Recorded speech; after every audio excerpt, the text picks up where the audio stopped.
Pasukan pertahanan Israel baru-baru ini dikabarkan memecat 2 perwira pasukannya. 2 anggota militer itu adalah Komandan Batalion Tempur beserta sang wakil. Pemecatan ini terjadi di puncak operasi darat Israel menjelang gencatan senjata sementara pada Jumat 24 November 2023 lalu. Mengutip Tribun News pada Selasa 28 November 2023, 2 perwira itu dipecat lantaran mundur sebelum disergap oleh Hamas di jalur Gaza. Diketahui pemecatan itu terjadi sebelum gencatan senjata 4 hari di Gaza resmi dimulai. Komando Angkatan Darat pun membenarkan terkait keputusan untuk memecat kedua perwira tersebut. Keduanya didepak dari pengawasan unit tempur selama perang di Gaza dan operasi militer darat. Disebutkan bahwa tentara di unit tempur itu mundur karena tak mendapat dukungan perlindungan udara.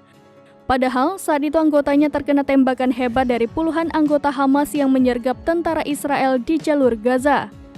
Perwira militer Israel tersebut menunjukkan bahwa kompinya tidak siap ditugaskan untuk misi itu. Insiden pemecatan ini disebabkan situasi sulit dan perpecahan dalam batalion pasukan Zionis.